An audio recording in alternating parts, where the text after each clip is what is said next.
గలతీ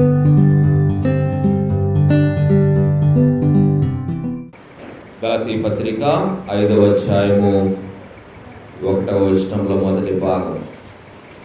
ఈ స్వాతంత్ర్యము అనుగ్రహించి క్రీస్తు మనలను స్వతంత్రులనుగా చేసి ఉన్నాడు. For freedom Christ has set us free. For freedom Christ has set us free. ఈ స్వాతంత్ర్యము అనుగ్రహించి క్రీస్తు మనలను స్వతంత్రులనుగా చేసి ఉన్నాడు. దేవుడి మాటలు మన వెనుకిడిలో మన ఆత్మల మేలు కొరకు దీవించునుగాక. తల్ల వంచి మనం ప్రభు యొక్క సహాయం కొరకు అడుగుదాము. అందరం తల్ల వంచి ప్రార్థన చేసుకుందాము. ప్రేమ కలిగిన తండ్రి యేసయ్యా, మీకు వందనాలు ప్రభువా.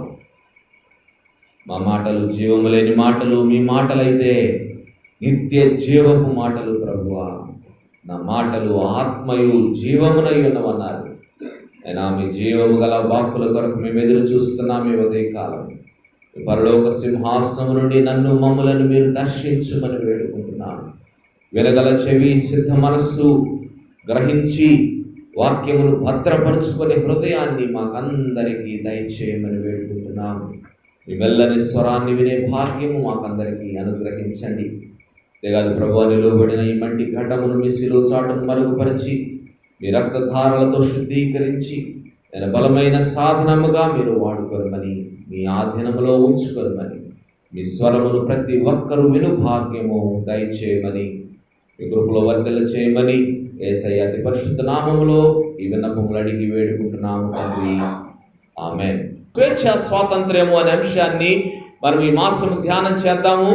ప్రతి ఒక్క వ్యక్తి యొక్క ప్రాథమిక హక్కు ఈ దేశంలో లేకపోతే ప్రపంచంలో ఏంటి అని మనం అనుకుంటామంటే స్వేచ్ఛ, స్వాతంత్ర్యం, ఫ్రీడమ్ ఆర్ లిబర్టీ.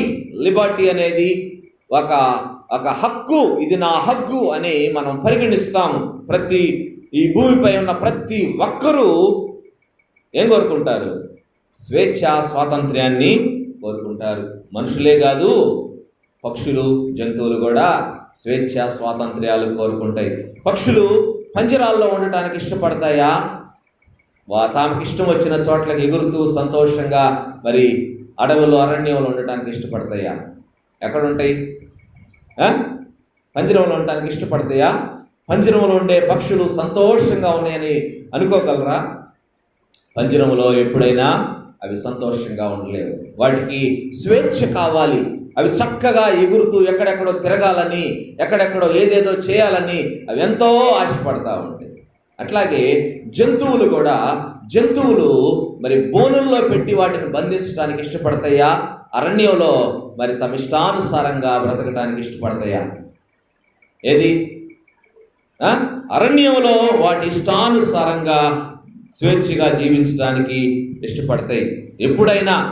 ఎప్పుడైనా ఏ సందర్భంలోనైనా అమ్మో, ఈ అరణ్యంలో నాకు ప్రాణాపాయం ఉంది, నా తోటి జంతువులు నన్ను వేటాడి చంపేస్తాయి, నాకు ఇక్కడ భద్రత లేదు కాబట్టి ఎవరైనా నన్ను పట్టుకొని వెళ్ళి చక్కగా ఒక బోనులో నన్ను పెట్టి సంతోషంగా నన్ను ఉంచితే బాగుంటుంది కదా అని ఏ జంతువు అయినా ఎప్పుడైనా అనుకుంటుందా తన జీవితంలో? ఆలోచించండి. ఏ జంతువు అయినా నన్ను ఎవరన్నా తీసుకెళ్ళి ఒక మంచి బోనులో పెట్టి నన్ను బాగా చూసుకుంటే బాగుంటుందని ఏ జంతువు అనుకోదు. అది ఆ ఆలోచనే దానికి అన్నాడు కలగదు. అది అనుకుంటుంది ఎప్పుడు నన్ను స్వేచ్ఛగా ఉండనిస్తే చాలు అనుకుంటుంది. ఎన్ని కష్టాలు ఎదురైనా, ఎన్ని శ్రమలు ఎదురైనా, ఎన్ని పోరాటాలు ఎదురైనా, ఎన్ని రకాల ప్రాణాపాయ పరిస్థితులు ఎదురైనా, ఎన్ని జంతువులు తమను వేటాడినా, ఎన్ని చేసినా, తమ తోటి వారిని పోగొట్టుకుంటున్నా కూడా అవి ఎదురీది అరణ్యములోనే ఉండటానికి ఇష్టపడతాయి. పక్షులు కూడా, ఏ పక్షి అయినా ఎప్పుడైనా నాకు ఇక్కడ ప్రాణాపాయం ఉంది, మనుషులు వేటాడుతున్నారు, వేరే పక్షులు నన్ను వేటాడుతున్నాయి, వేరే జంతువులు వేటాడుతున్నాయి, నన్ను ఎవరన్నా తీసుకొని వెళ్ళి ఒక మంచి పంజరంలో నన్ను బంధిస్తే నాకు సంతోషంగా ఉంటుంది, అక్కడ నాకు భద్రత ఉంటుందని ఏ పక్షి అయినా అనుకుంటుందా? ఏ పక్షి అనుకోదు. నేను స్వేచ్ఛగా తిరగాలి, స్వతంత్రంగా జీవించాలి, నాకు నా ఇష్టానుసారమైన జీవితం నాకు కావాలి, ఎవరు నన్ను బంధించడానికి నేను ఇష్టపడను. ఈ అడవిలో నాకు ఎన్ని అపాయాలు వచ్చినా, ఎన్ని శ్రమలు ఎదురైనా, ఎన్ని కష్టాలు ఎదురైనా వాటికి ఎదురీది నేను ఎక్కడే జీవిస్తానని అవి తీర్మానం చేసుకుంటాయి. అడవిలో, అరణ్యంలో స్వేచ్ఛగా తిరగటానికి ఇష్టపడతాయి. జంతువులు, పక్షులే స్వేచ్ఛను కోరుకుంటా ఉంటే మనుషులు స్వేచ్ఛను కోరుకుంటారు. మనుషులకి స్వేచ్ఛ కావాలి. ఏ మనిషి కూడా ఒక బానిసగా, ఒక బందీగా ఎవరి దగ్గర ఎవరి కిందో ఉండటానికి ఎవరికి ఇష్టపడు. Everyone in this world wants freedom. ప్రతి ఒక్కరూ స్వేచ్ఛగా, స్వతంత్రంగా జీవించడానికి ఇష్టపడతారు. భారతదేశంలో మరి స్వాతంత్ర్యం లేని పరిస్థితుల్లో బాలగంగాధర్ తిలక్ అని ఆయన ఒక మాట అన్నారు. ఏమన్నారు చెప్పండి? ఏమన్నారు? స్వాతంత్ర్యము నా జన్మ హక్కు, అది నాకు కావాలి. Freedom is my birth right and I shall have it.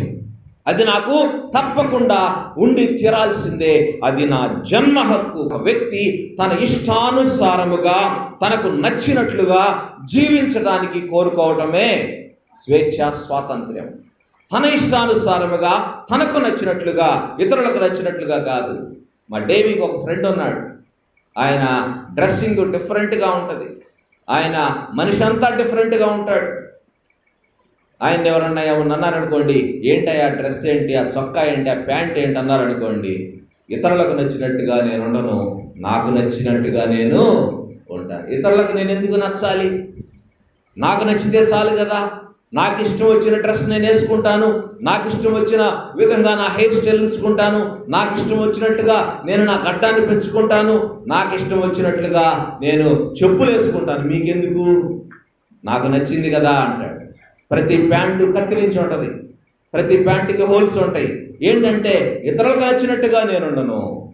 మాకు హగ్గై ఇన్స్టిట్యూట్ అని ఒక ట్రైనింగ్ జరిగింది. హగ్గై ఇన్స్టిట్యూట్ అంటే అది ఇంటర్నేషనల్గా ఒక అద్భుతమైన ఆర్గనైజేషన్కి వచ్చే వాళ్ళంతా చాలా డీసెంట్గా ఉంటారు.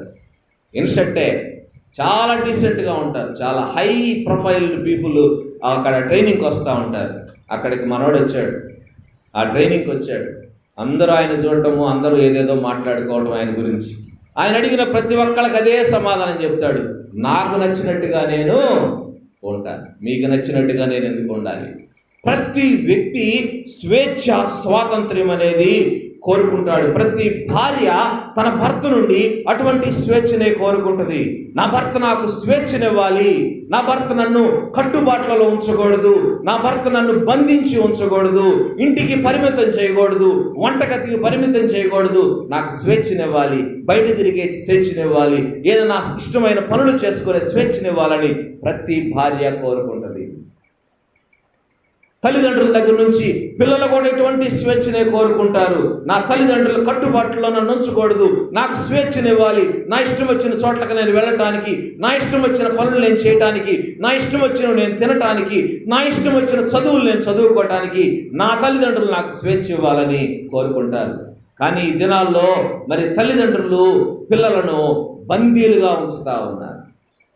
వాళ్ళ ఇష్టాలను పిల్లల మీద రుద్ది పిల్లల జీవితాలను, భవిష్యత్తులో నాశనం చేస్తూ ఉన్నారు. వాళ్ళకి ఇష్టం వచ్చిన చదువులు కాదు, కానీ తల్లిదండ్రులకు ఇష్టం వచ్చిన చదువులు వాళ్ళు చదవాలా, వాళ్ళకి ఇష్టం ఉన్నా లేకపోయినా. చాలా మంది తమ ప్రాణాలు తీసుకోవడానికి కారణం ఏంటంటే తాము కోరుకున్న స్వేచ్ఛ తల్లిదండ్రుల దగ్గర నుంచి వారు పొందలేకపోవటమే. చాలా మంది వాళ్ళ పిల్లలని చిన్న వయసులోనే తీసుకెళ్లి హాస్టల్లో పడేసి హాస్టల్లో బందీలుగా చేస్తున్నారు. చాలా మంది అక్కడ ఒత్తిడి తట్టుకోలేక ప్రాణాలు తీసుకుంటున్న పరిస్థితి మనం ఈ దినాల్లో చూస్తూ ఉన్నాం. పెద్ద పెద్ద కాలేజెస్లో ఎంతో మంది బాగా చదువుకున్న వాళ్ళు, ఎంతో జ్ఞానం ఉన్న వాళ్ళు, ఎంతో భవిష్యత్తు ఉన్న యవ్వన బిడ్డలు ప్రాణాలు తీసుకుంటా ఉన్నారు. ఇవన్నీ మన కళ్ళతో చూస్తున్నాము. వాళ్ళు కొంతమందికి జరిగిన పరిస్థితులు చూసైనా కొంతమంది తల్లిదండ్రులు మారతారేమో అంటే మారే పరిస్థితి లేదు. తమ ఇష్టమే నెరవేరాలి, తమ ఇష్టమే తమ బిడ్డలు నెరవేర్చాలి. ఇదే ఈరోజు మనం చూస్తున్న పరిస్థితులు. ప్రియమైన దేవుని బిడ్డలారా, మరి ఉద్యోగాలు చేసేవాళ్ళు, ఉద్యోగులు కూడా, ఉద్యోగస్తులు కూడా తమ పై అధికారుల నుంచి స్వేచ్ఛను కోరుకుంటారు. అయిష్టంగా, బందీలుగా, ఏదో ఒకరి అధికారం కింద పని చేయడానికి ఎవరికి ఇష్టమో ఉండదు. మాకు ఫ్రీడమ్ ఇవ్వాలి, మాకు ఫ్రీడమ్ ఇస్తే మేము చాలా పని చేస్తాము, ఇంకా చక్కగా పని చేస్తామని చాలా మంది అంటూ ఉంటారు. ఫ్రీడమ్ ఎవరు? బందీలుగా వాళ్ళు ఏం కోరుకుంటుంది కింది వారు చేయాలని కోరుకుంటారు. కానీ ఆఫీసుల విషయాల్లో ఇష్టం వచ్చే రీతిగా చేయడానికి కుదరదులేండి. పైన ఏది ఉంటే దాన్ని కింద వాళ్ళు ఫాలో అవుతూ ఉంటారు. బలవంతముగా ఒకరి క్రింద, ఒకరి అధికారం క్రింద ఉండటానికి ఎవరు ఇష్టపడరు. ఈరోజు ప్రపంచవ్యాప్తంగా మనం చూడగలిగితే ఈ స్వేచ్ఛ స్వాతంత్ర్యాల కోసము ఎన్ని రకాల పోరాటాలు, యుద్ధాలు జరుగుతున్నాయో మీకు తెలుసా? స్వేచ్ఛ స్వాతంత్రం మాకు కావాలని కోరుకునే వాళ్ళు ప్రపంచవ్యాప్తముగా కొన్ని కోట్ల మంది ఉన్నారు. ఇంకా బానిస బ్రతుకులు బ్రతుకుతున్న వారు ఎంతో మంది స్వేచ్ఛను కోరుకుంటూ పోరాటాలు చేస్తూ ఉన్నారు. బందీలుగా, బానిసలుగా ఒకరి అధికారం క్రింద ఉండటానికి ఏ వ్యక్తి ఇష్టపడటంలా ఈ దినాల్లో ప్రతి ఒక్కరూ స్వేచ్ఛను కోరుకుంటున్నారు. మన దేశంలోనే గమనించండి, ఎన్ని రకాల పోరాటాలు, ఎన్ని ధర్నాలు మనం చూస్తూ ఉంటున్నాము. ఎందుకు జరుగుతున్నాయి పోరాటాలు, ధర్నాలంటే మనిషి కోరుకుంటున్న స్వాతంత్ర్యము వాళ్ళకి అందని ద్రాక్షగానే మిగిలిపోతా ఉంది. మనుషులు స్వాతంత్రం కావాలి, నేను స్వేచ్ఛగా బ్రతకాలి, నా కుటుంబాన్ని చక్కగా నేను పోషించుకోవాలి, పాలించుకోవాలి, నాకు ఇష్టం వచ్చిన రీతిలో బ్రతకాలని కోరుకుంటున్న వ్యక్తులు స్వాతంత్ర్యాన్ని పొందలేక బానిస బ్రతుకులు బ్రతుకుతా ఉన్నారు. అనేక రకాలైన కట్టుబాట్లు, అనేక రకాలైన విధి విధానాలు, అనేక రకాలైన బంధకాలలో ప్రజలు మగ్గిపోతా ఉన్నారు. మన భారతదేశంలోనే, ఎక్కడో కాదు, ఎక్కడికో ఎందుకు, మన భారతదేశంలో పరిస్థితులు మనం చూద్దాము. మన భారతదేశంలో మనకున్న స్వేచ్ఛ స్వాతంత్ర్యాలకి కొన్ని పరిమితులు విధించబడ్డాయి, కొన్ని లిమిటేషన్స్ ఉన్నాయి. మన భారతదేశంలో ఎక్కడికక్కడ హక్కులను హరించి వేసే పరిస్థితులు కనపడతా ఉన్నాయి. నోరెవడన తెరిచాడా, వాడు నోరు నొక్కిందాక ఊరుకోదు సమాజం, వాడు నోరు నొక్కిందాక ఊరుకోదు అధికార యంత్రాంగం. రాజ్యాంగం ఎన్ని హక్కులు మనకు కల్పించినా వాటిని సంపూర్ణంగా వినియోగించే పరిస్థితులు మన భారతదేశంలో కనపడలేదు. లోకంలో పరిస్థితులు ఏ విధంగా ఉన్నా మన పాలకులు మన స్వేచ్ఛ స్వాతంత్ర్యాలను హరించేవారైనా, మనకు పరిమితులు విధించేవారైనా, మనం నమ్మిన దేవుడు ఈ భూమిపై మనకు ఏమిచ్చారు? స్వేచ్ఛ స్వాతంత్ర్యాలను అనుగ్రహించారు. మనం నమ్మిన దేవుడు మనకు స్వేచ్ఛని భూమిపై అనుగ్రహించాడు. Hour God is a God of freedom and Liberty. మన దేవుడు మనకు స్వేచ్ఛ స్వాతంత్ర్యములను ఇచ్చిన దేవుడు. మానవుడు స్వేచ్ఛగా స్వతంత్రంగా జీవించాలని కోరుకున్నాడు దేవుడు. సృష్టి ఆరంభం నుండి దేవుని యొక్క ఈ మంచి మనస్సు మనం చూడొచ్చు, మనకు అర్థమవుతుంది. బైబిల్ గ్రంథాన్ని ఆది కాండము నుంచి మనం తిరగగలిగితే, ఆదాము హవ్వలను దేవుడు సృజించినప్పుడు వారిని ఎక్కడో ఒక చోట పంజరములో, బోనులో బంధించి ఉంచలేదండి. దేవుడు వారిని సృజించినప్పుడు he gave them freedom. వాళ్ళకు స్వేచ్ఛను, స్వాతంత్ర్యాన్ని దేవుడు అనుగ్రహించినాడు. వారిని స్వేచ్ఛా జీవులుగా వారిని ఆ ఏదైనా వనములో వదిలేసినాడు, కానీ ఒక చోట బందీలుగా వాళ్ళు ఉంచలేదు. వారు సొంతగా నిర్ణయాలు తీసుకునే గొప్ప అవకాశాన్ని దేవుడు వారికి ఇచ్చారు. They got free will. సొంతగా నిర్ణయాలు తీసుకునే అవకాశాన్ని దేవుడు వారందరికీ అనుగ్రహించాడు. Freedom is a God given gift to the man kind. ఈ మానవ జాతికి దేవుడిచ్చిన ఒక అద్భుతమైన బహుమానం. ఈ భూమి మీద మనం ఉంటూ దేవుని మంచితనాన్ని, దేవుని యొక్క మంచి మనస్సును మనం అర్థం చేసుకుంటూ జీవించడానికి దేవుడు మానవ జాతికి ఇచ్చిన ఒక అద్భుతమైన బహుమానము ఈ స్వాతంత్ర్యము. మరి బహుమానాన్ని ఆదాము హవ్వలు చక్కగా వినియోగించుకున్నారు కదా, అవునా? ఎంత చక్కగా దేవుడిచ్చిన ఈ స్వాతంత్ర్యాలను వినియోగించుకున్నారు వాళ్ళు. వినియోగించుకున్నారా? They misused the freedom God has given them. దేవుడు వారికి ఇచ్చిన స్వేచ్ఛ స్వాతంత్ర్యాలను దుర్వినియోగం చేసినారండి. దేవుడు ఎందుకొరకు వారికి స్వేచ్ఛనిచ్చాడో, ఎందుకొరకు వారిని ఈ లోకంలో ఉంచినాడో, దేవుని ఉద్దేశాలేంటో, దేవుని ప్రణాళికలేంటో వాటిని అర్థం చేసుకోకుండా దేవుని చిత్తానికి వ్యతిరేకముగా జీవించినారు. దేవుని చిత్తానికి వ్యతిరేకముగా నిర్ణయాలు, తీర్మానాలు చేసుకోవడానికి తమకిచ్చిన స్వేచ్ఛ స్వాతంత్ర్యాలను వారు వినియోగించారు. ఏంటి దాని పర్యవసానం అంటే ఏం జరిగింది? సాతాను చేతిలో బందీలైపోయినారు, సాతానుకు బానిసలైపోయినారు, సాతాను దగ్గర బానిసలుగా జీవిస్తా ఉన్నారు. వారి స్వేచ్ఛ స్వాతంత్ర్యం వాళ్ళు పోగొట్టుకున్నారు. వారిని పోగొట్టుకుంటే పర్వాలేదు, వారు ఎవరెవరు స్వేచ్ఛ స్వాతంత్ర్యాలు పోగొట్టారు? మానవ జాతి స్వేచ్ఛ స్వాతంత్ర్యాలను అందరి పోగొట్టేశారు. మానవ జాతి సాతాను కబంధ హస్తాలలో చిక్కుబడిపోయింది, బయటకు వచ్చే అవకాశం లేదు. మానవ జాతి పోగొట్టుకున్న ఈ స్వేచ్ఛ స్వాతంత్ర్యాలను దేవుడు తిరిగి ఇవ్వటానికి ఎన్నో ప్రణాళికలు రచించినాడు. ఈ స్వేచ్ఛను దేవుడు ప్రసాదించాలని ఎన్నో ఆలోచనలు చేసినాడు. దానికి ముందు దేవుడు ఎన్నో ఏర్పాట్లు చేస్తూ వచ్చారు. మొట్టమొదట దేవుడు అబ్రాహాముకు వాగ్దానం ఇచ్చినారు. ఆ తర్వాత దినాల్లో ఇస్సాకుకు దేవుడు వాగ్దానం ఇచ్చినాడు. ఆ తర్వాత దినాలలో యాకోబుకు వాగ్దానం ఇచ్చినాడు. ఆ తర్వాత ఇశ్రాయేలీయులకు దేవుడు వాగ్దానాలు ఇస్తూ వచ్చారు. స్వేచ్ఛ స్వాతంత్ర్యాలు ఎలా ఉంటాయో రుచి చూపించటానికి దాసత్వంలో మగ్గిపోతున్న ఇశ్రాయేలీయులకు దేవుడు ఆ కార్యాన్ని చేసి చూపించాడు. స్వేచ్ఛ స్వాతంత్రం ఎలా ఉంటది? స్వేచ్ఛగా జీవించడం అంటే ఏంటి? బానిస బ్రతుకులు బ్రతుకుతున్న ఇశ్రాయేలీయులకు తెలుసు స్వేచ్ఛ అంటే ఎలా ఉంటుందో. స్వేచ్ఛ లేని మరి బందీలుగా బానిసలుగా బ్రతుకుతున్న ఇశ్రాయేలీయులు ఎన్నో రకాలుగా ఇబ్బందులు పడతా ఉంటే దేవుడు వారిని విడిపించాల్సిన అవసరం ఏర్పడింది. దేవుడు వారికి స్వేచ్ఛను, స్వాతంత్ర్యాన్ని రుచి చూపించాల్సిన అవసరం ఏర్పడింది. దేవుడు వారి పరిస్థితిని చూశాడంట.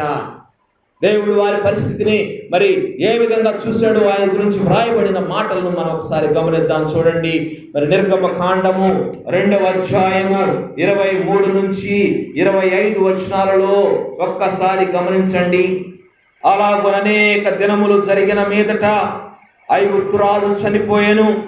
ఇశ్రాయేలీయులు తాము చేయుచున్న వెట్టి పనులను బట్టి నిట్టూర్పులు విడుచుచు మొరపెట్టుచుండగా తమ వెట్టి పనులను బట్టి వారు పెట్టిన మొర్ర దేవుని యొద్దకు చేరెను. కాగా దేవుడు వారి మూలుగును విని అబ్రాహాము, ఇస్సాకు, యాకోబులతో తాను చేసిన నిబంధనను జ్ఞాపకము చేసుకొనెను. దేవుడు ఇశ్రాయేలీయులను చూచెను, దేవుడు వారి యందు లక్ష్యముంచెను. దేవుడు వారి మూలుగును విన్నాడంట. దేవుడు వారి బాధను చూసినాడంట. దేవుడు తన నిబంధనలు జ్ఞాపకం చేసుకున్నాడంట. అంతేకాదు వారి యందు లక్ష్యముంచండి. He has heard, he has seen, he has remembered the covenant and he has concentrated on them. దేవుడు వారిపై లక్ష్యముంచినాడు. దేవుడు తన పూర్వీకులైన అబ్రహాము, ఇస్సాకు, యాకోబులతో తాను చేసిన నిబంధనను జ్ఞాపకము చేసుకున్నాడంట. వారిని చూచాడు, వారి మూలుగును విన్నాడు, వారి యందు లక్ష్యం ఉంచాడు. ఇదండి దేవుని ప్రేమ అంటే. ఇదండి దేవుని ప్రేమ. మనం నమ్మిన దేవుడు గుడ్డివాడు కాదు. మనం నమ్మిన దేవుడు చెవిటివాడు కాదు. మనం నమ్మిన దేవుడు చాతకానివాడు కాదు. మనం నమ్మిన దేవుడు చూస్తూ ఊరుకునేవాడు కాదు. నాకెందుకులే అని విడిచిపెట్టేవాడు కాదు. ప్రేమ లేనివాడు కాదు. ఆయన తన బిడ్డల యొక్క మూలుగులు వినే దేవుడు. అంత మాత్రమే కాదు, వారి కన్నీటిని చూసే దేవుడు. అంతేకాదు, తన బిడ్డలకు తాను చేసిన వాగ్దానములను జ్ఞాపకము చేసుకునే దేవుడు. అంతేకాదు, తన బిడ్డల యందు లక్ష్యముంచే దేవుడు. దేవుడు ఇశ్రాయేలీయులను చూచెను. God saw the people of Israel.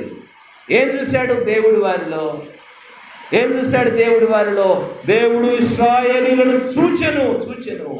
ఏం చూశాడంటే యేసయ్య దేవుడు చూడండి, నిర్గమకాండ 3వ అధ్యాయము 7 నుంచి 9 వచనాలు ఒకసారి గమనించండి. నిర్గమకాండ 3వ అధ్యాయము 7 నుంచి 9 వచనాలలో ఏమని రాస్తున్నాడు? యెహోవా ఇట్లనెను, నేను ఐగుప్తులోనున్న నా ప్రజల బాధను నిశ్చయముగా చూచితిని. పనులలో తమను కష్టపెట్టు వారిని బట్టి వారు పెట్టిన మొరను వింటిని. వారి దుఃఖములు నాకు తెలిసే ఉన్నవి. కాబట్టి ఐగుప్తీయుల చేతిలో నుండి వారిని విడిపించుటకును, ఆ దేశములో నుండి విశాలమైన మంచి దేశమునకు అనగా కనానీయులకు, హిత్తీయులకు, అమోరీయులకు, పెరిచ్చీయులకు, హివ్వీయులకు, ఎబూసీయులకు నివాస స్థానమై పాలు తేనెలు ప్రవహించు దేశమునకు వారిని నడిపించుటకును దిగి వచ్చి ఉన్నాను. ఇశ్రాయేలీల మొర నిజముగా నా యొద్దకు చేరినది. ఐగుప్తీయులు వారిని పెట్టుచున్న హింస చూచితిని. దేవుడు ఏం చూస్తున్నాడంటే, నా ప్రజల బాధను నిశ్చయముగా చూచితిని. I have surely seen the afflictions of my people. రెండో మాట అంటున్నాడు, నేను వారు పెట్టిన మొర్రను వింటిని అంటున్నాడు. I have heard their cry. మూడో విషయం అంటున్నాడు, వారి దుఃఖములు నాకు తెలిసే ఉన్నవి అంటున్నాడు. I know their sufferings. వారి దుఃఖములు. 9వ వచనములో అంటున్నాడు, ఐగుప్తీయులు వారిని పెట్టుచున్న హింస చూచితిని. హింస చూచితిని. చివరి మాట అంటున్నాడు, ఇశ్రాయేలీల మొర నిజముగా నా యొద్దకు చేరినది. మన దేవుడు మన మొరలు ఆలకించే దేవుడు. మన దేవుడు మన బాధను, కష్టాన్ని ఎరిగిన దేవుడు. మన దేవుడు మన యొక్క కన్నీటిని చూసే దేవుడు. మన దేవుడు మన శ్రమలను చూసే దేవుడు. మన మొర్రను ఆలకించే దేవుడు. ప్రియమైన దేవుని సంగమా, ఇశ్రాయేలీల బాధను విన్న దేవుడు, ఇశ్రాయేలీలు పడుతున్న బాధలను కళ్ళతో చూసిన దేవుడు, వారి హింసను చూసిన దేవుడు ఊరుకున్నాడా? బైబిల్ మీరు జాగ్రత్తగా గమనించండి. సరేలే, ఏం చేస్తామో, వాళ్ళ బ్రతుకు ఇంక అట్లానే అయిపోయింది, వదిలేద్దామని అనుకున్నాడా? బైబిల్ గ్రంథములో ఆయన ఏం చేశాడో గమనించండి. 8వ వచనములో అంటున్నాడు, కాబట్టి ఐగుప్తీయుల చేతిలో నుండి వారిని విడిపించుటకును, ఆ దేశములో నుండి విశాలమైన మంచి దేశములకు వారిని నడిపించుటకును దిగి వచ్చి ఉన్నాను. I have come down to deliver them and to lead them to a good and broad land. విశాలమైన దేశానికి తన బిడ్డలు కష్టాలలో ఉంటే దిగి వచ్చే దేవుడు ఆయన. పరలోకము నుంచి దిగి వచ్చినాడండి దేవుడు వారి కోసం. తన బిడ్డలు పడుతున్న కష్టాన్ని చూసి ఓర్చుకోలేకపోయినాడు ఆ దేవుడు. వారి కన్నీటిని చూడలేకపోయినాడు దేవుడు. తానే దిగి వచ్చాడంట. నేను దిగి వచ్చి ఉన్నాను. I have come down to deliver my people. అంతేకాదు, వారిని విశాలమైన మంచి దేశానికి, పాలు తేనెలు కలిగిన సమృద్ధి కలిగిన దేశానికి నేను వారిని నడిపిస్తాను అన్నాడు.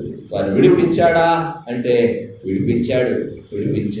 ఐగుప్తీయులకు వణుకు పుట్టించాడండి.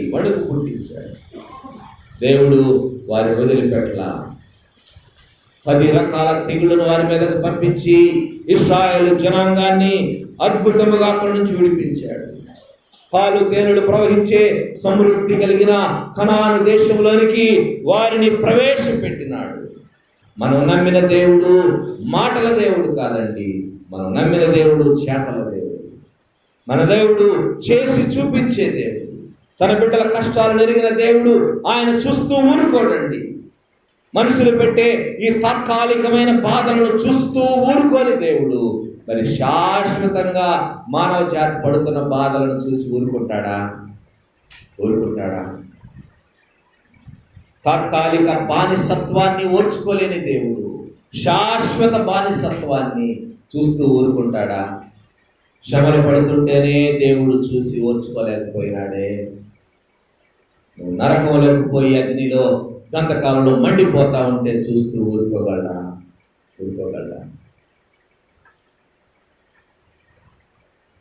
మనుషుల చేతిలో బానిసలుగా ఉన్న వారిని విడిపించిన దేవుడు సాతాను చేతిలో బానిసలుగా ఉన్న వారిని విడిపించడా?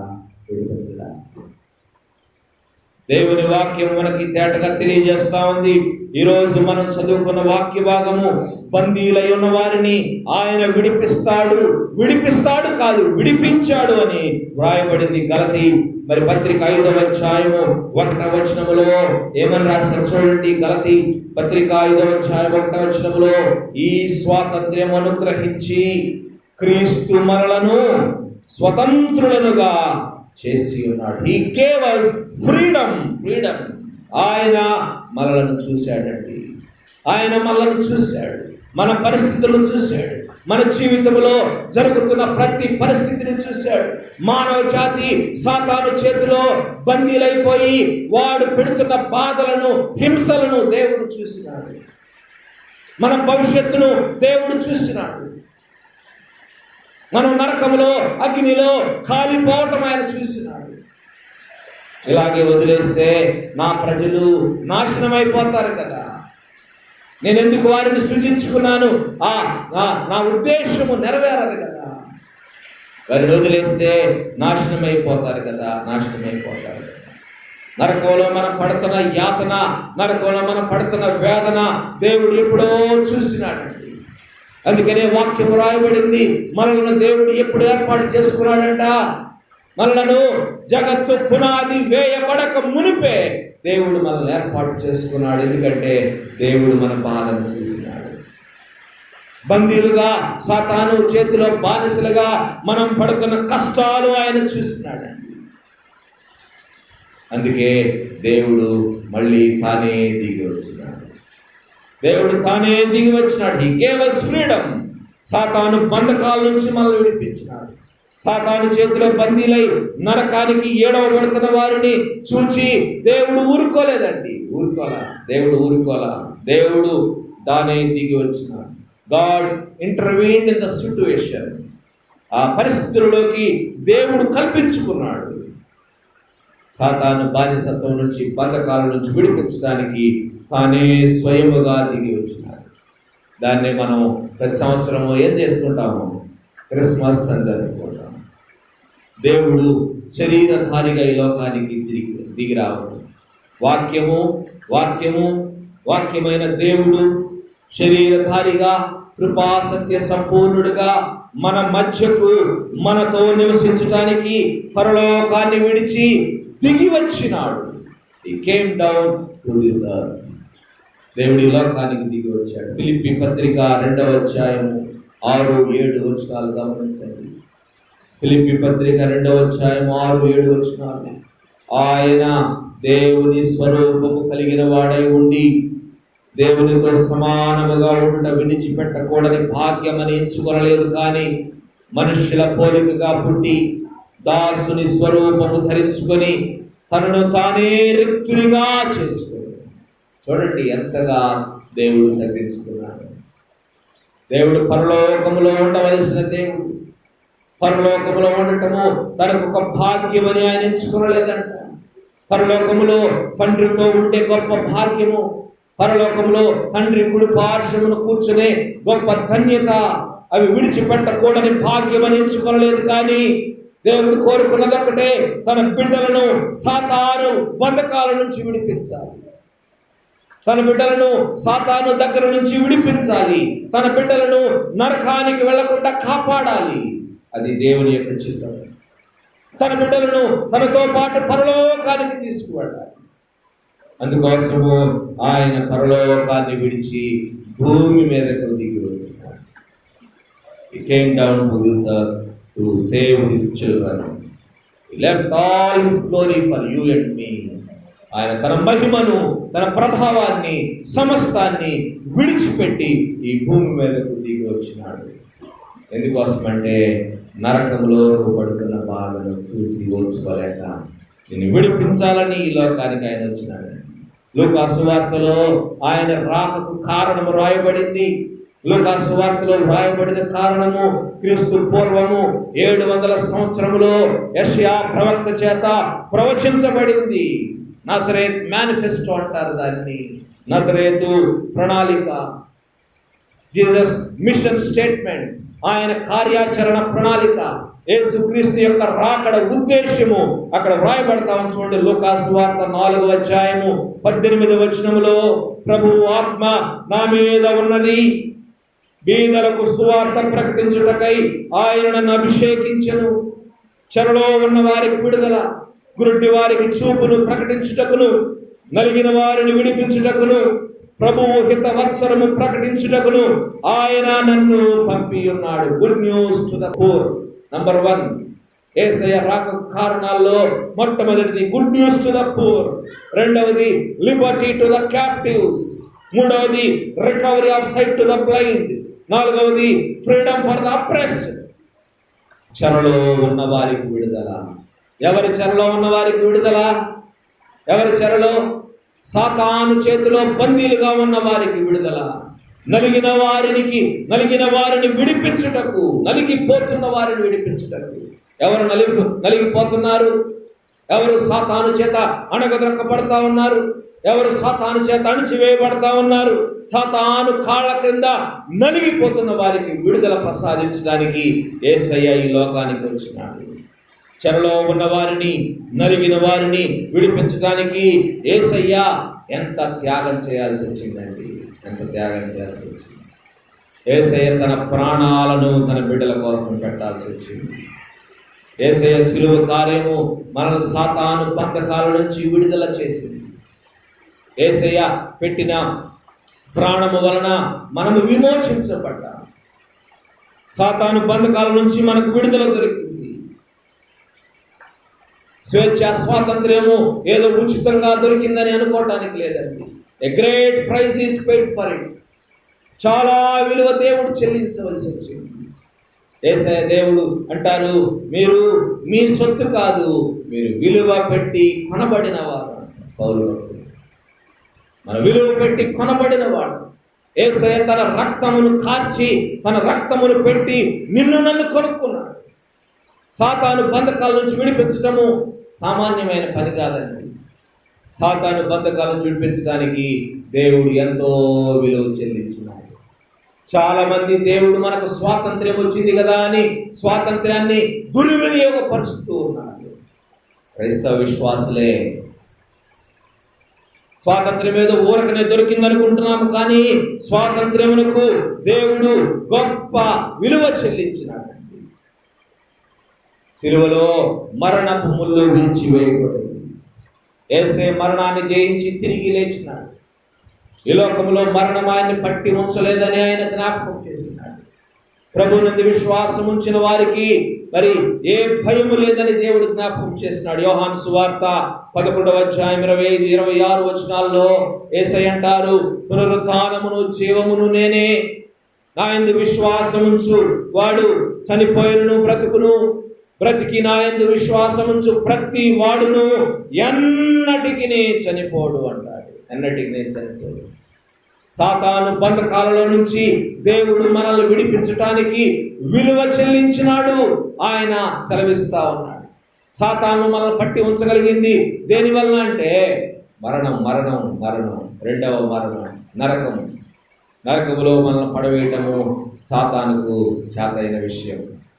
దేవుడి నుంచి దూరం చేయటము.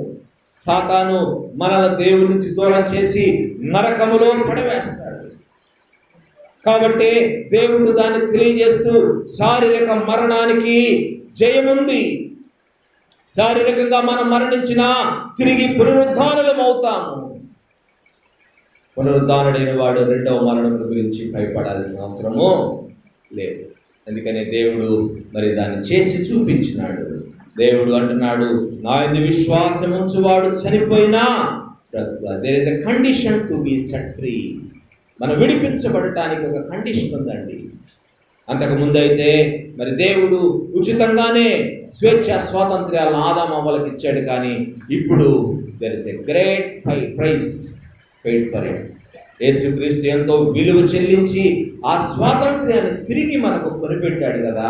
మరి దాన్ని మరి పొందుకోవాలంటే మనకు పెట్టిన కండిషన్ ఒకటి ఉంది.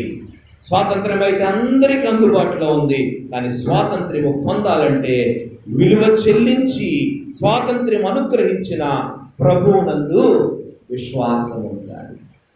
We have to believe and trust him. మన రక్షించిన మన దేవుని యందు విశ్వాసం ఉంచాలి. ఈ ఉదయ కాలము దేవుడు నీకు జ్ఞాపకం చేస్తా ఉన్నాడు. దేవుడు ఈ లోకానికి ఎందుకు దిగి వచ్చినాడు? 2 కారణాలు. మొట్టమొదటిది ఏంటి? బంధకాలలో ఉన్న వారిని విడిపించడానికి. రెండవది వారిని విశాలమైన దేశానికి నడిపించడానికి, మంచి దేశానికి వారిని నడిపించడానికి. దేవుడు మన కొరకు సిద్ధపరిచిన మంచి దేశం అవుతుంది. యేసయ్య అంటారు, నా తండ్రి ఇంట అనేక నివాసములు కలవు, నేను మీకు స్థలము సిద్ధపరచ వెళ్తున్నాను. నేను స్థలము సిద్ధపరిచిన ఎడల నేను మరలా వచ్చి నా యొద్ద ఉండుటకు నేను మిమ్మల్ని తీసుకొని వెళ్తాను. He is preparing a best place for us. మంచి దేశం, విశాలమైన దేశం, శ్రేష్టమైన దేశం దేవుడు మన కొరకు సిద్ధం చేస్తూ ఉన్నాడు. దేవుడి లోకానికి వచ్చింది మొట్టమొదటి కారణము మనలను సాతాను బంధకాల నుంచి విడిపించడానికి.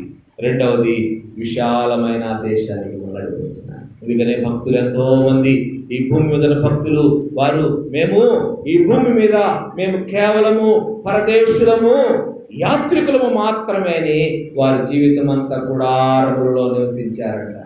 అబ్రహాము ఎదురు చూశాడంట దేనికి? దేవుడు దేనికి శిల్పియు నిర్మాణకుడైండెనో ఆ పునాదులు గల పట్టణము కొరకు అబ్రహాము ఎదురు చూచుచుండెను అంటారు. God has prepared a best place for us. దేవుడు ఆ ప్రదేశంలో ఉండాలని దేవుడు మనల్ని కోరుకుంటున్నాడు. ఆయన బిడ్డలైన వారు ఎవరు నశించిపోకూడదని దేవుని కోరిక. ఈ ఉదయ కాలం సూటిగా ఒక ప్రశ్న అడుగుతున్నాను. సాతాను బంధకాల నుంచి విడిపించబడినావు. Are you set free from the bondages of Satan? సాతాను బంధకాల నుంచి నీవు విడిపించబడ్డావు. నీవు నిజముగా స్వాతంత్ర్యము పొందినావా? నీకు స్వాతంత్ర్యం ఉందా? సూటిగా అడుగుతా ఉన్నాను. ఇంకా సాతాను బంధకాలలోనే ఉన్నావా? నీ జీవితాన్ని ఒకసారి పరిశీలించుకోవాలి. బంధకాలలో ఉంటే ఒక క్షణంలో నీవు ఆ బంధకాల నుంచి విడుదల పొందవచ్చు. యేసయ్య ఈ స్వాతంత్ర్యాన్ని మనకు అందుబాటులో ఉంచున్నారండి. నీవు స్వతంత్రంగా జీవించాలనే ఆశ నీకు ఉంటే దేవుడు నీకు అవకాశాన్ని ఇస్తూ ఉన్నాడు. ఈ ఉదయకాలం ఒక క్షణం చాలండి. నీవు స్వాతంత్ర్యం పొందాలంటే అది నీ సొంతం అయిపోద్ది ఒక క్షణంలో. You will be set free. స్వాతంత్ర్యం కావాలంటే ఒకటే కండిషన్, ప్రభు వద్దకు రా. ప్రభు వద్దకు రావాలి. ప్రభువుని సొంత రక్షకునిగా అంగీకరించాలి. అంతకంటే వేరే మార్గం లేదండి. ఈరోజు క్రైస్తవ విశ్వాసులని పేరు పెట్టుకున్న వాళ్ళు, మేము క్రైస్తవులని పిలిపించుకుంటున్న వాళ్ళు ఎంతో మంది సాతాను బంధకాలను బంధించుకున్నారు. నిజమైన స్వాతంత్ర్యం వారికి లేదు. అనేక రకాలైన బంధకాలలో బంధించబడి కొట్టుమిట్టాడుతూ ఉన్నారండి. స్వాతంత్ర్యం అందుబాటులో ఉంది, కానీ దాన్ని నువ్వు పొందాలంటే ప్రభు వద్దకు తప్పకుండా రావాల్సిందే.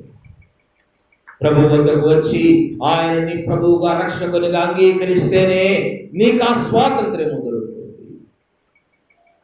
ప్రభువునందు విశ్వాసం ఉంచాలండి. సాతాను ఈ కడవరి దినాల్లో చాలా వేగముగా పనిచేస్తా ఉన్నాడు. అపవాది తనకు సమయము కొంచెమే అని తెలుసుకొని క్రోధము కలవాడై మీ అంతకు దిగి వచ్చి ఉన్నాడు. వాడు చేస్తున్న పని ఒకటే, ఇప్పుడు ప్రజలను దేవునికి దూరం చేసే పని, ప్రజలను దేవుని సన్నిధికి దూరం చేసే పని, ప్రజలను ఇల్లోక సంబంధమైన బంధకాలలో పట్టి ఉంచే పని వాడు చేస్తా ఉన్నాడు.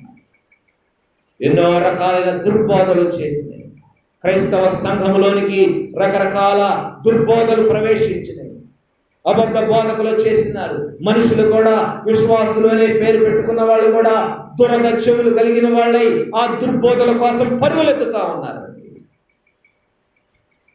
సాతాను చాలా వేగంగా పనిచేస్తా ఉన్నారు. చాలా మంది మాయలో పడిపోతా ఉన్నారు. సాతాను చాలా ప్రయత్నాలు చేస్తా ఉన్నారు.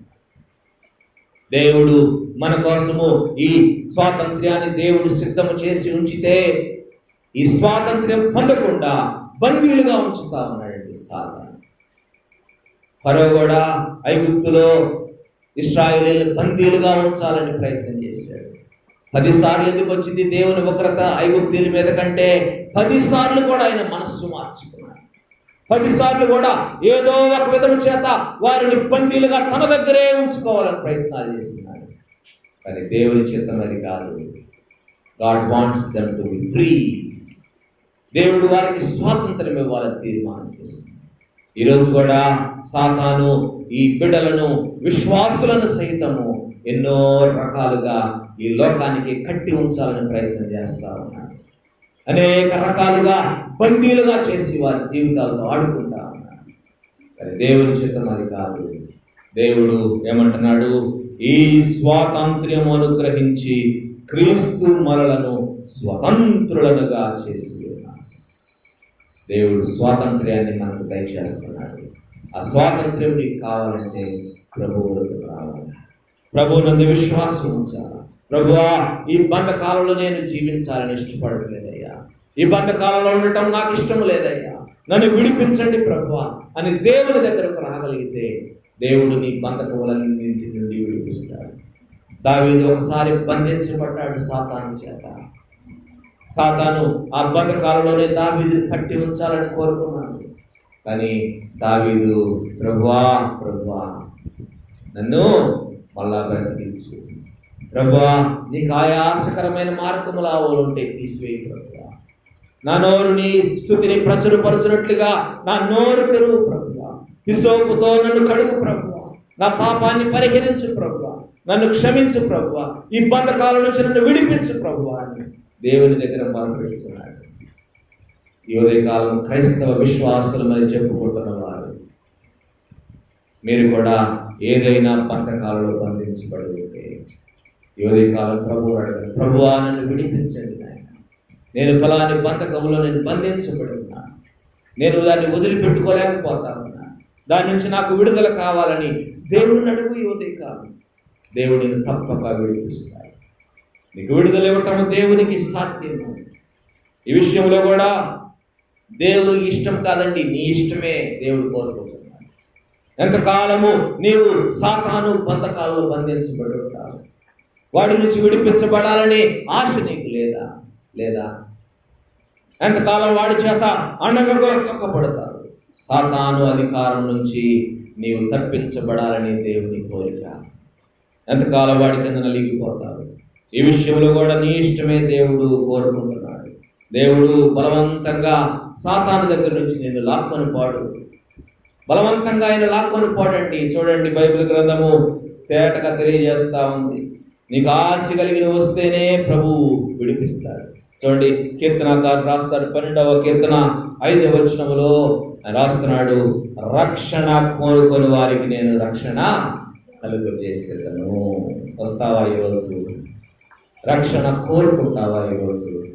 నేను రక్షించబడాలని నీకు ఆశ ఉంటే, నేను విడిపించబడాలని ఆశ నీకు ఉంటే, ఈ బంధకాలు నాకు వద్దు అని నీవు కోరుకుంటే ప్రభు దగ్గరకు వస్తే నీకు ఆయన విడుదల కలుగజేస్తాడు. ప్రభు నీ కోసం ఎదురు చూస్తా ఉన్నాడు, నీ అంతటా నువ్వు రావాలని. చిన్న కుమారుడు కోసము తండ్రి వెతకలేదండి. చిన్న కుమారుడి కోసం తండ్రి వెంటబడి ఎక్కడున్నాడని వాడి కోసం తిరగలేదండి. దేవుడు వెయిట్ చేశాడు, తండ్రి వెయిట్ చేశాడు. ఏ సమయం కొరకంటే ఆ కొడుకు తిరిగి వచ్చే సమయం కొరకు. ఈరోజు కూడా ప్రభు నీ కోసం ఎదురు చూస్తా ఉన్నాడు. ఎందుకంటే నీకు స్వాతంత్ర్యం అనుగ్రహించాలని, సాతాను బంధకాల నుంచి నిన్ను విడిపించాలని నీ కొరకు చేతులు చాచి ఎదురు చూస్తా ఉన్నాడు. నీకు స్వాతంత్ర్యం ఇచ్చి నిన్ను మరి స్వేచ్ఛ వాయువులు పీల్చుకునే ఒక వ్యక్తిగా ఈ లోకంలో ఉంచాలని, పరలోక రాజ్యానికి నిన్ను నడిపించాలని యేసయ్య ఈ కాలం నీ కొరకు ఎదురు చూస్తున్నాడు. వస్తావా ఈరోజు? వస్తావా? తల్లవంచండి. ప్రభు పిలుస్తా ఉన్నాడు ఈరోజు. అవిధేయుల ఎదురాడు ప్రజలకు దినమెల్లా నా చేతులు చాపి ఉన్నా. దేవుడు చేతులు చాపి నీ కొరకు నా కొరకు ఎదురు చూస్తా ఉన్నాడు. స్వేచ్ఛ వాయువులు మనకు పీల్చడానికి అవకాశం లేదని, సాతాను మనల్ని బంధించి ఉంచినాడని దేవుడు ఓర్చుకోలేకపోతున్నాడండి.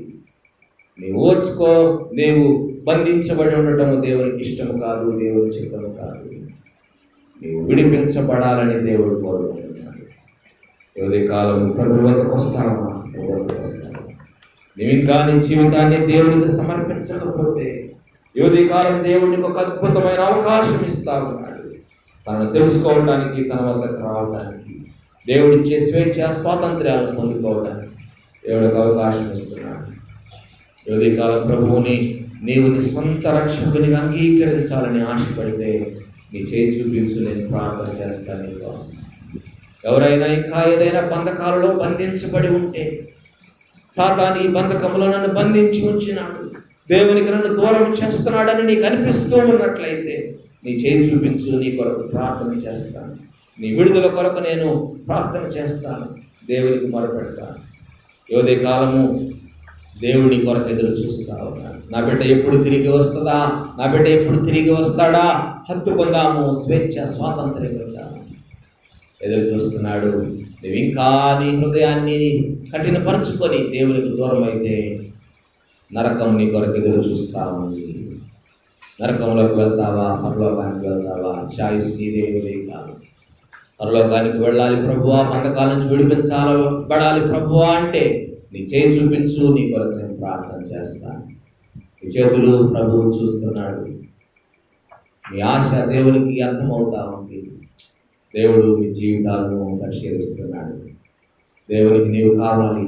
ప్రియమైన దేవుడు బిడ్డ, ప్రేమ కలిగిన తండ్రి యేసయ్య, అయినా ఈ ఉదయ కాలము వాక్యములకు లోబడి తమ చేతులను మీ వైపు చూపించిన బిడ్డల కొరకు మేము ప్రార్థిస్తున్నాం ప్రభువా. నాయనా, ఈ లోకంలో సాతాను మమ్మల్ని బంధించినాడు. నాయన, ఈ లోకంలో ఎన్నో రకాలైన దుర్వ్యాపారములలో మేము చిక్కుబడి ఉన్నాం ప్రభువా. సులువుగా చిక్కులు పెట్టే పాపములు మేము పడిపోతున్నాం ప్రభువా. ఎన్నోసార్లు మీకు దూరం అయిపోతున్న పరిస్థితి నాయన. ఎన్నో రకాలుగా సాతాను మమ్మల్ని బానిసలుగా చేసుకొని మా బ్రతుకులతో, మా జీవితాలతో ఆడుకుంటున్నాడు ప్రభువా. నాయనా, ఈ ఉదయకాలం మాకు జ్ఞాపకం చేస్తున్నారు. మీరు మాకు స్వాతంత్ర్యం ఇస్తానని వాగ్దానం చేస్తున్నారు. మీ యందు విశ్వాసం ఉంచు వారికి జీవమే గాని మరణము లేదని మీరు జ్ఞాపకం చేసినారు. మీకు వందనాలు చెల్లిస్తున్నాం. అయినా ఈ లోకంలో నుంచి మమ్మలను పరలోక రాజ్యం అనే శ్రేష్టమైన ప్రదేశానికి మమ్మల్ని నడిపించాలని మీరు కోరుకుంటున్నారు. అయినా ఈ ఉదయకాలము విడిపించబడాలని ఆశపడిన ప్రతి ఒక్క బిడ్డ కొరకు మిమ్మల్ని స్తుతిస్తూ ఉన్నాను.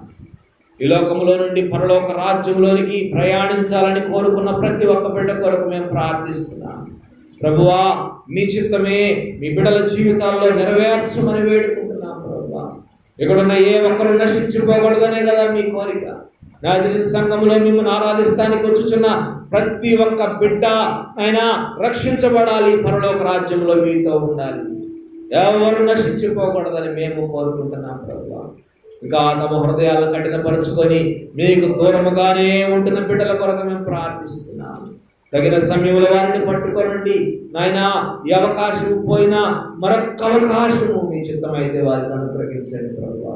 నాయన, మా జీవితం అగమ్య గోచరమైన జీవితం, క్షణభంగురమైన జీవితం, కొంచెం సేపు కనపడేంతలో మాయమైపోయే నీటి ఆవిరి లాంటి జీవితం. ఆయన ఉదయము పచ్చగా ఉండి సాయంత్రానికి వాడిపోయే గడ్డి పువ్వు లాంటి జీవితం మాది ప్రభువా. కనికరించండి నాయన. మా పిలుపు ఎప్పుడో మాకు తెలియదు, మీ రాకడ ఎప్పుడో మాకు తెలియదు ఆయన.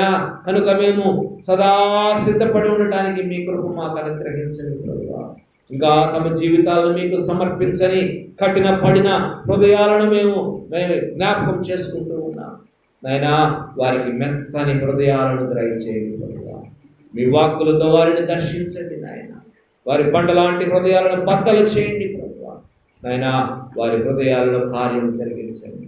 ఈ మాసంలో ప్రభువా ప్రతి ఒక్కరు నాయన మీ వద్దకు రావాలని మేము కోరుకుంటున్నాం. ప్రతి ఒక్కరూ మీ వైపు చూడాలని మేము ఆశపడుతున్నాం. ప్రతి ఒక్కరు నాయన ప్రభు రాత్రి భోజన సహవాసములో పాలు పంపులు పొందాలని మేము ఆశపడుతున్నాం. ఆయన ఈ నాజరీన్ సంఘంలో మిమ్మల్ని ఆరాధిస్తున్న ప్రతి ఒక్క బిడ్డ ప్రభువా పరలోక రాజ్యంలో మీతో ఉండే భాగ్యమును దయచేయండి. ఆయన ప్రతి ఒక్కరిని మీ చేతులకు అప్పగిస్తే వారితో మాట్లాడి వారిని నడిపించమని యేసయ్య నామములో విన్నపములు అడిగి వేడుకుంటున్నాము తండ్రి. ఆమేన్.